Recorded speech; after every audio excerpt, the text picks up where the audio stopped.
Hey there, everybody. I wanted to take a few minutes out today and share with you my spin on the classic creepy candles. So there's a bunch of different ways you can go about doing it. People use paper towel tubes, pool noodles, PVC.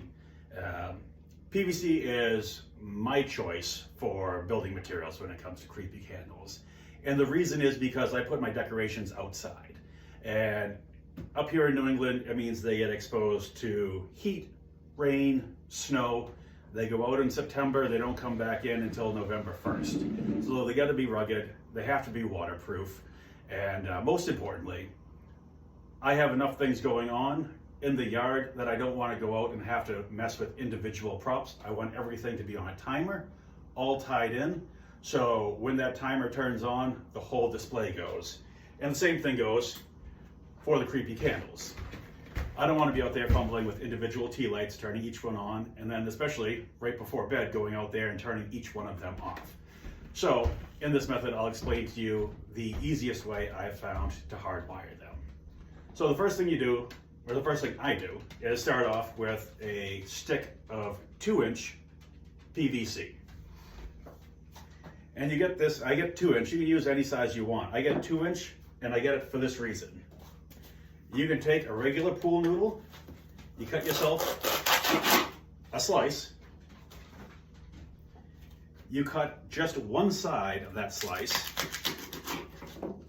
so it can open up, and you roll it inside itself like a little jelly roll, and then you can tuck that in.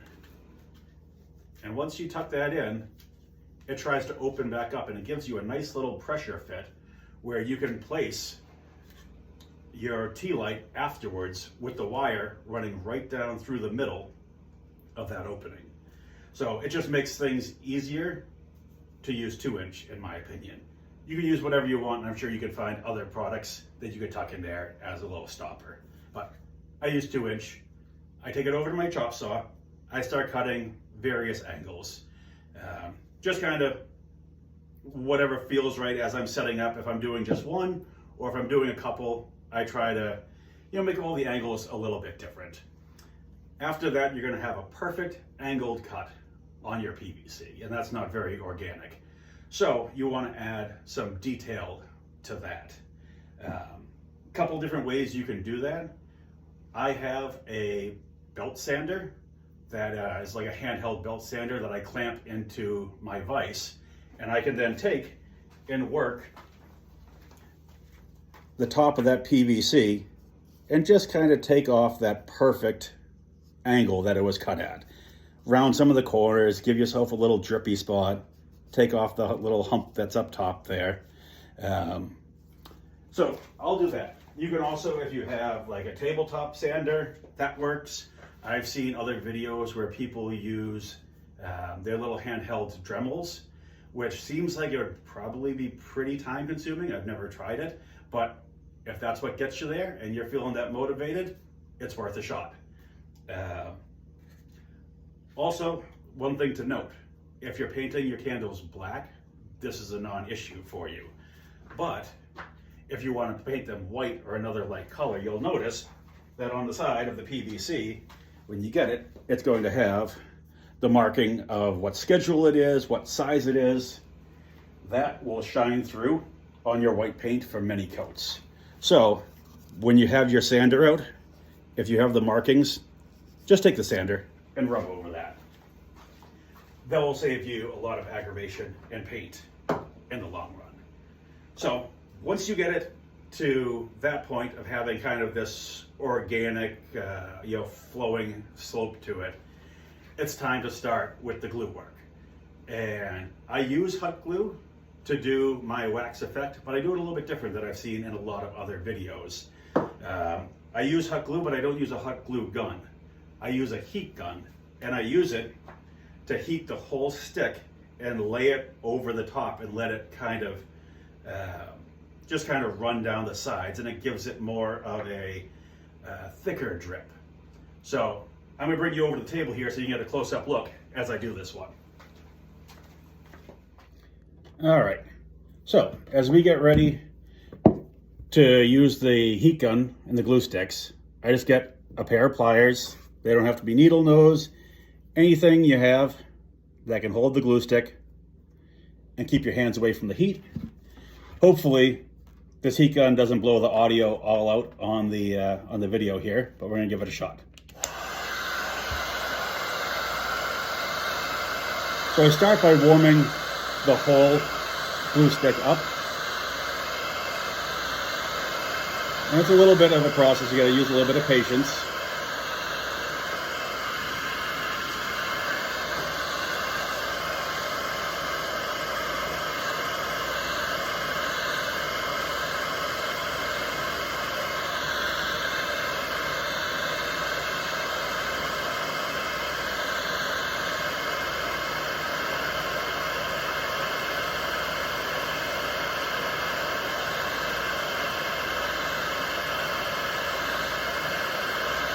You'll see it start to get real translucent, and then you can just kind of start laying it on there.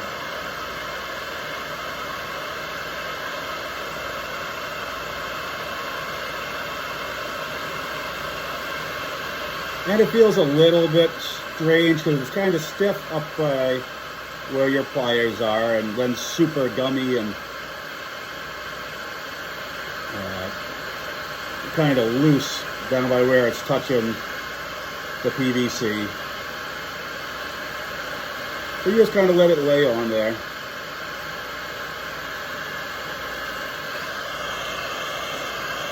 You don't want to hold the heat gun in one spot for too long, and you want to be very mindful while you're doing this to not heat the PVC up to where it's going to smoke.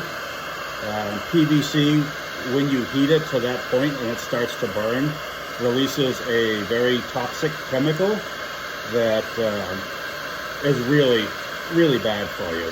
So please, if you only listen to one part of this, do it outside, wear a respirator, be safe, keep the heat gun moving. You know, don't do it like I'm doing it in the basement, and certainly don't do it like I did that big stack of candles in a hotel room because I needed to get it done. Yeah, get set up somewhere outside where if you do release a little bit of smoke, it's not going to harm you.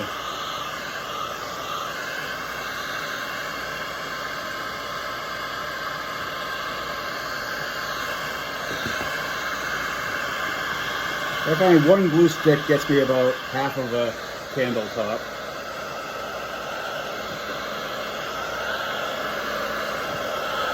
And even after it's on there, just kind of keep working it back and forth.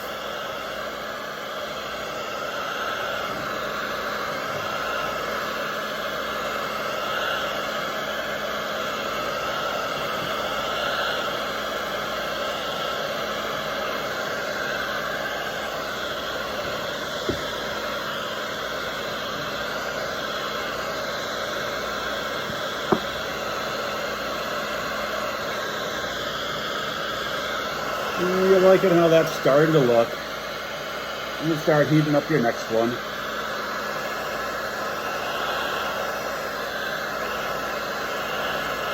And now these kind of continue to melt a little bit even after you take the heat gun away because you put so much heat to the glue and it has more mass than it does when it comes out of a regular glue gun.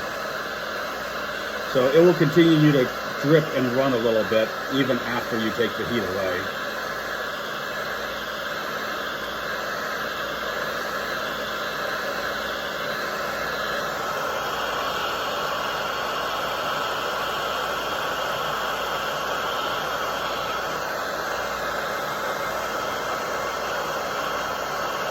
Any areas you want to have kind of a bigger run, you can kind of put, oh, sometimes it wants to get away from you.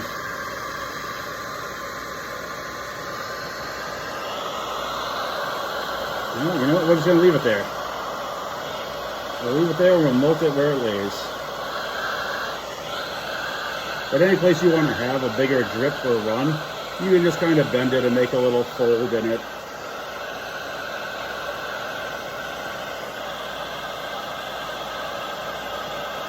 Definitely not an exact science.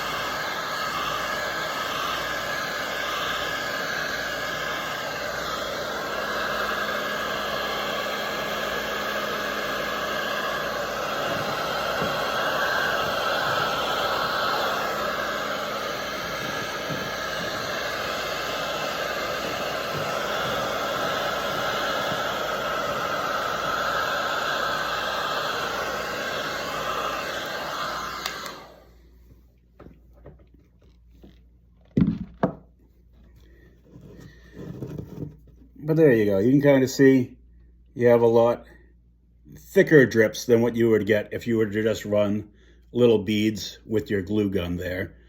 So we're going to give this a chance to cool, and then we're going to, we'll talk about how I do the painting and finish work on it. But seriously, wear a respirator, do it outside. If you heat it up too much, it's really nasty stuff. You don't want to be breathing it. All right, so before we start painting, one thing I forgot to mention, if I was going to be making these as a bundle of candles all together, I wouldn't do the tops first. What I would do is I would take two that I want to join together. I would lay a bead of hot glue where I want them to connect, stick them together. As soon as that glue was holding, I would lay it down on its face, and on the back, I would take the heat gun and a stick of hot glue and melt that hot glue stick right into the crack where the two touch. What that does, that gives a really, really solid bond between the two. And I would keep adding additional PVC like that until I had the cluster that I wanted.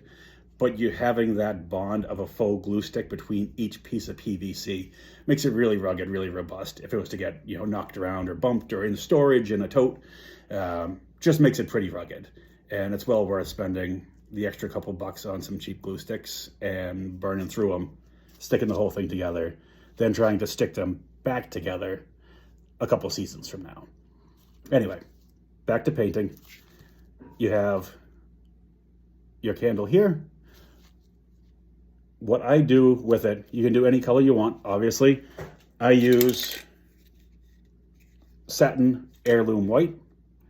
I just feel like that gives it like a nice kind of like creamy color. It takes like the stark white away from it, which by internet magic we have right here. Now this one I spray painted a little bit earlier today, all heirloom white. And what I do to give it that kind of dirtied up look is a Valspar Antique Effect Wax. Got it on clearance a while back. Don't even know why we picked it up. I don't think we used it on anything, but it's come in very handy for aging Halloween props.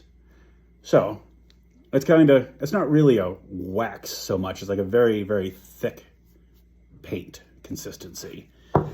But you take it and just go super heavy on it, painting everywhere.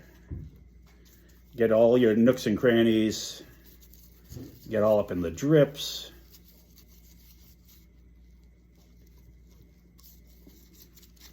And just lather it right up. Rub it around on the inside there. Make sure you get all the drips that are on the inside covered.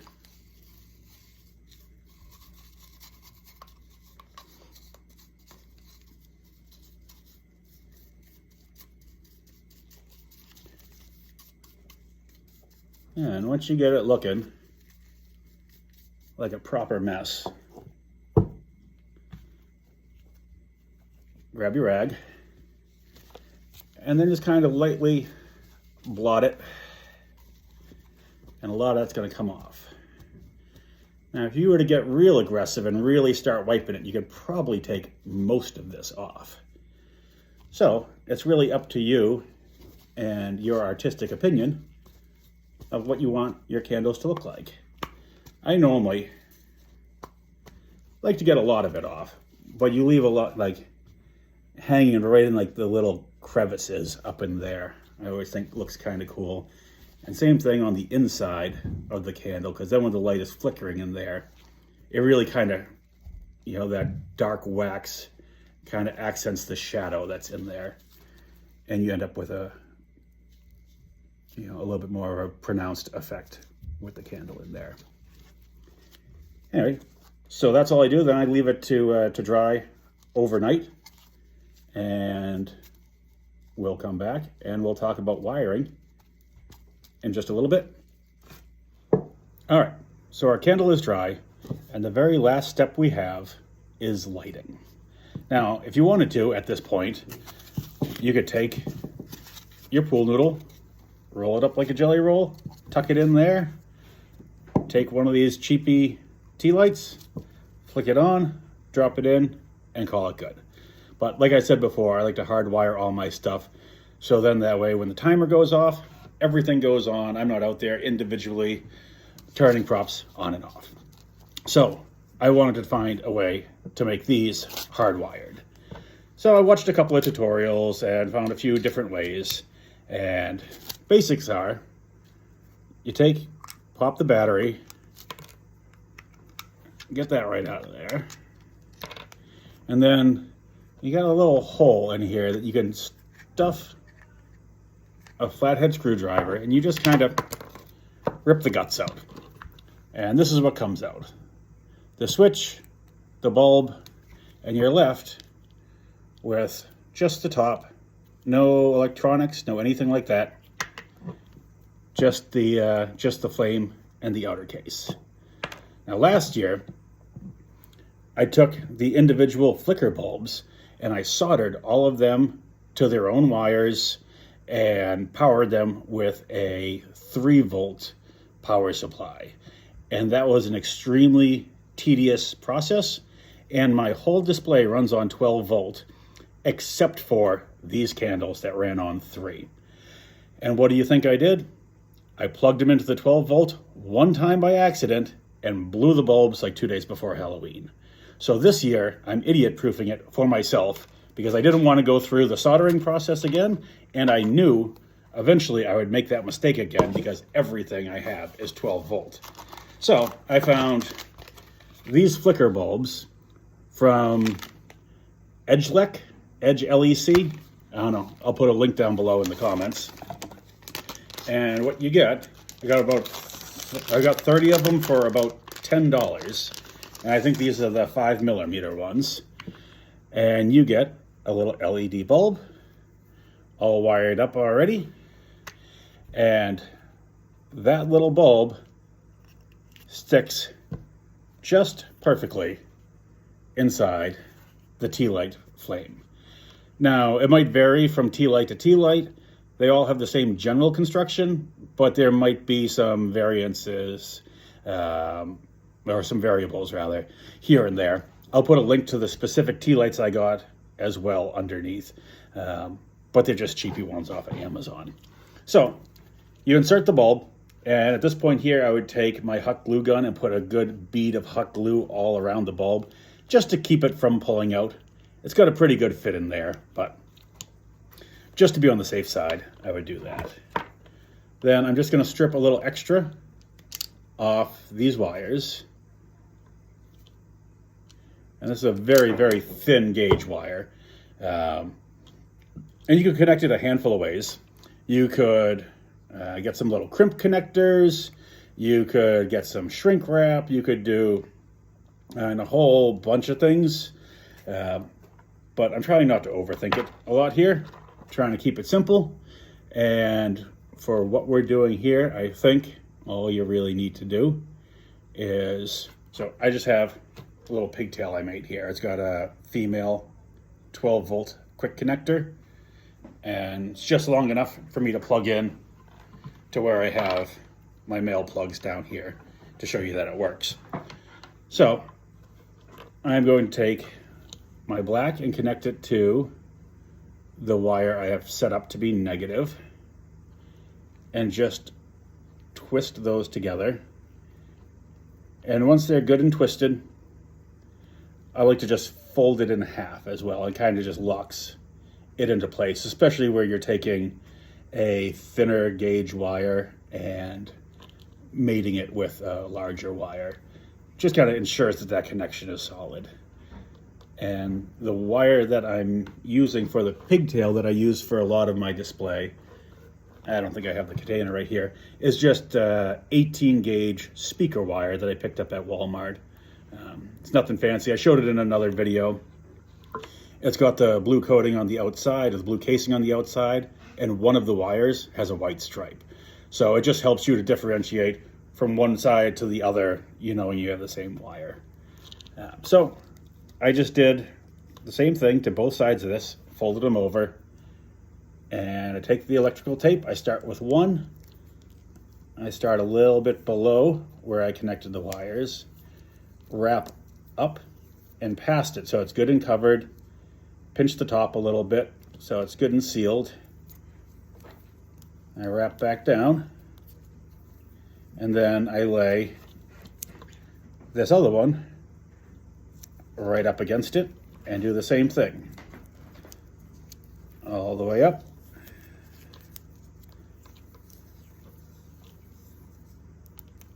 And then back down again.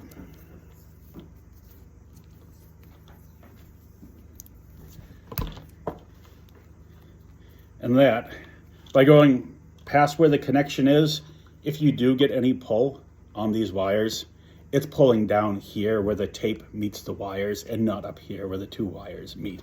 So it's a little bit of a strain relief should it get a good yank. But at this point here, you're ready to put your flame in your candle. So you just drop it right through.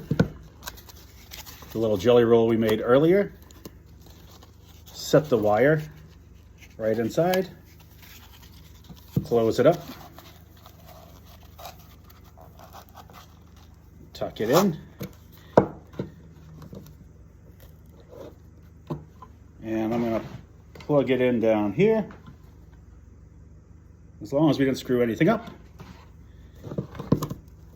There we have it. Flicker bulb, and you can adjust to wherever you want that flame to be. And if you wanted to, you could push it right down inside so you couldn't even see the flame at all. You'd just see the glow. I like to see just a little tip of the candle there myself. But there you have it. That's how I do my creepy candles. I hope this has been helpful to at least somebody out there. And I had fun doing it. And I think I'm going to be doing a few more in the future. So keep an eye out for that. And any questions, feel free to ask. I'll get to them as soon as I can. All right. Thanks, guys.